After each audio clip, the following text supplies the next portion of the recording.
3 দিনের অক্লান্ত পরিশ্রমের ফলে আজকে আমাদের এই গ্রিন হাউস বা পলিশেড ঘরটি নির্মাণ সম্পন্ন হলো। তো আমরা আজকে আলোচনা করব এখানে আমরা কত টাকা খরচ করলাম এবং কতটুক জায়গার উপরে এই পলিশেডটি তৈরি করলাম এবং কিভাবে তৈরি করলাম বিস্তারিত, এবং কেন তৈরি করলাম সবকিছু আপনাদেরকে বিস্তারিত জানাবো এই ভিডিওর মাধ্যমে। আশা করি ভিডিওটি শেষ পর্যন্ত দেখবেন। অনেকেই আমাকে ইনবক্সে প্রশ্ন করেছেন বা কমেন্ট করেছেন যে এটা কেন আপনি করছেন।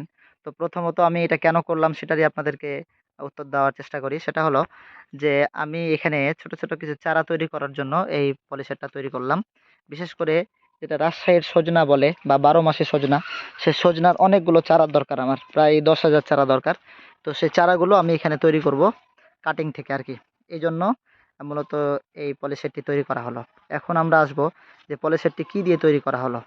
পলিশেডটি তৈরি করা হলো বাঁশ এবং পলিথিনের মাধ্যম দিয়ে।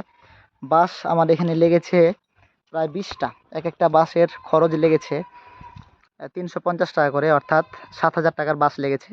এবং পলিথিন লেগেছে 2500 টাকার, এবং 2500 টাকা লেগেছে মিস্ত্রি খরচ। সব মিলিয়ে প্রায় 12 থেকে 13,000 টাকা আমার এই পলি হাউসটি নির্মাণ করতে খরচ লাগলো।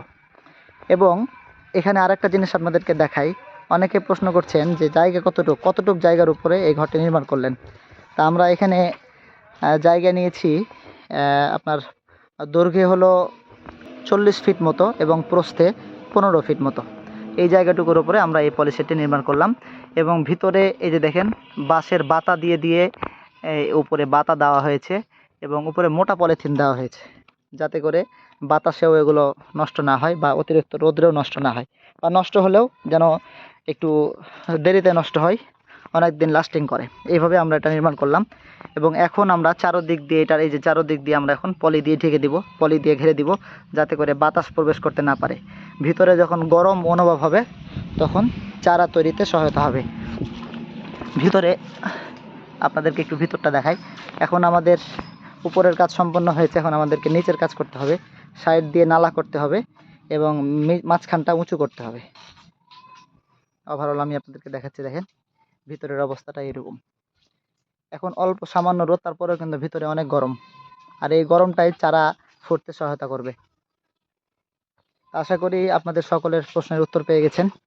এবং আপনারাও যারা ছোট ছোট চারা তৈরি করতে চান অথবা বর্ষার সময়ে ফসল ফলাতে চান, বিশেষ করে টমেটো, বেগুন, তারা এইভাবে পলিশেড তৈরি করে আপনারা এইভাবে কৃষিকে এগিয়ে নিতে পারেন। সবাই ভালো থাকবেন, দোয়া করবেন আমার জন্য। আসসালামু আলাইকুম।